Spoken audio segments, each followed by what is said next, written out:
Hi everybody. I've asked Amy to jump in here with me and do a little kind of mini role play, if you will. And I'm going to play the listing agent, and Amy's going to play the buyer's agent. And we're going to show you some things that people do wrong with agency. And then we're going to show you how to do it right. So I'm going to answer the phone. I'm going to say, "Hi, this is Dennis. Can I help you?" Hey, it's Amy, and I got an offer for you. I'm really excited. Tell me about it. Well, it's kind of low, but it's a good starting point. Okay, terrific. Now I'm going to break out of role play and say that was wrong. Okay, simply stated, that was a violation of her fiduciary responsibility, in my opinion. Unless she was told specifically by the buyer to tell me that, in my opinion, what she just told me was contrary to her buyer's best interest. When she had, and I had that conversation hundreds of times, maybe thousands of times with buyers. Over the 25 years that Amy and I practiced privately, we sold 2,500 houses. So agents typically would do this, especially if I prompted them to.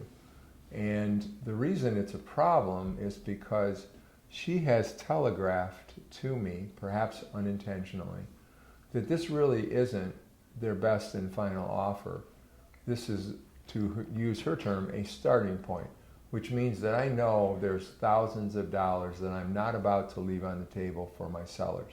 So what should she have said? "I have an offer for you. I'm pretty excited.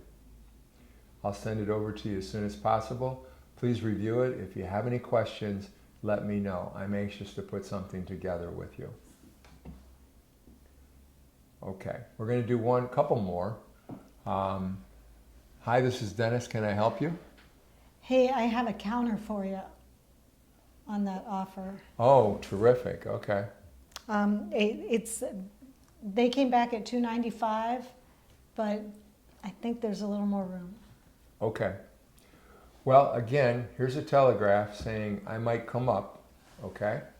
And it's not appropriate, okay? I mean, she's costing her client money. I'll guarantee if she's talking to me, she's costing her client money. So I think, especially in this market where it's so competitive, there's a temptation to say things you shouldn't to make your buyer more acceptable to the seller. So just be careful. to be clear here, if she was instructed to say that to us, that's a different story, okay? But that, in my opinion, that seldom is ever the case. So the appropriate thing should be to say, what would you say instead? In that scenario, I might ask you, are there any other offers on the property? Ah, good, good. I might try and probe a little more on the seller situation. And then I would just simply say the counter is $295. Terrific. Unless you told me there are multiple offers, and I may go back to my buyer, I may have discussed with my buyer ahead of time that there are multiple offers, and I may Or you say, would ask permission to go back to your buyer and provide them with that new information. Right. And And see if they'd like to reassess their situation. exactly. Okay? Thank you. Okay, cool. You got to be careful, guys. You know, words have power, words have impact. So let's go to another scenario here. Ring, ring. Hi, this is Dennis. Can I help you? Hey, I got an offer for you. Terrific. Okay. What's your seller situation when there's 30 days after closing possession? Right, right. Tell me about your offer. What's the possession date on it? Well, they're saying August, but they really don't have to be out till October. Oh, okay, okay. So again, relatively innocent, seemingly innocuous statement, but it's information that can be used against your buyer, okay? So understand that this is not a good thing to say. Let the offer do the talking. Let the offer do the talking. I love when agents on the other side say, well, between you and me. Oh, yeah, yeah, yeah, No. yeah. Oh, yeah. It's listed at 300, but what'll they take? Okay? Yeah, that is a question you're not supposed to answer. The appropriate response to that would be to say, well, here's what I do know for sure, is that the asking price is 300. We want to put a transaction together, absolutely for sure. But all I can tell you is that over the years I've learned, this is an important dialogue for you, over the years I've learned not to make decisions for other people. And I do know they'll take a hard look at any offer at $300,000. Let's see what we can get done. Let's see what we can get accomplished. Don't get in their face and say, well, I'm not telling you that because that's a violation, blah, blah, blah, blah, blah. Don't start the conversation on a needlessly confrontational basis. Just simply tell them, this is my seller's position. I know what he'll do right now. I'm not going to make any promises to you based on what I think anecdotally that seller might or might not do. Okay? Do not do that. It's really a good way to hang yourself. Okay, let's go to one more. I'm sorry, go ahead, Amy. I think that I just wanted to say, if like talking about possession, you know, if your buyer authorizes you to give information, give it in a way that makes it appealing for the seller. Makes so. For example, let's say I have buyers and they are desperate. We've missed out on 3 offers.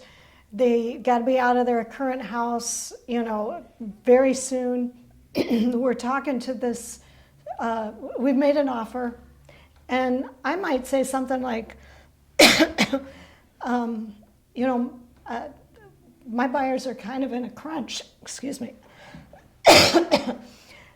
but in a time crunch here, and they've authorized me to tell you that, they really want to put their best foot forward for your sellers.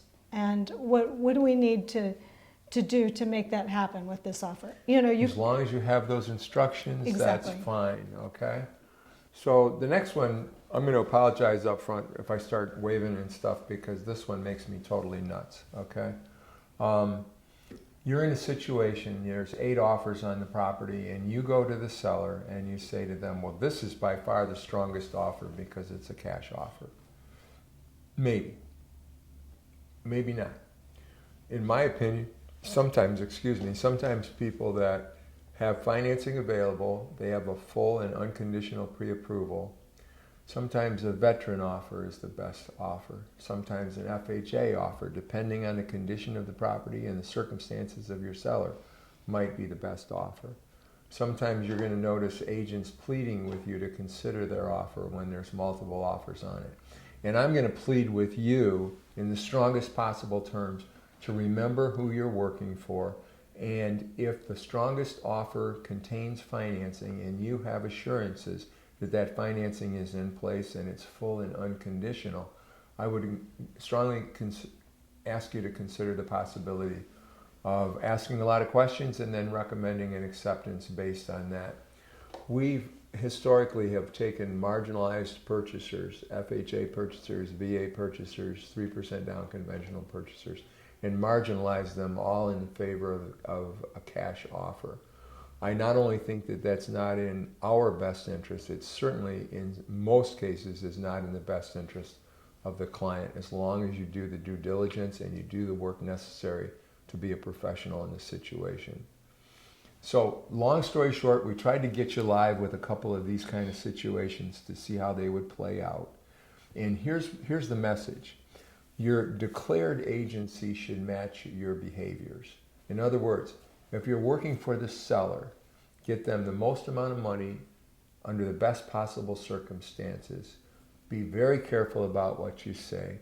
Be very careful about unauthorized disclosure of your client's intentions or their position, and let the transaction take care of itself, and most importantly, let the offer speak for itself.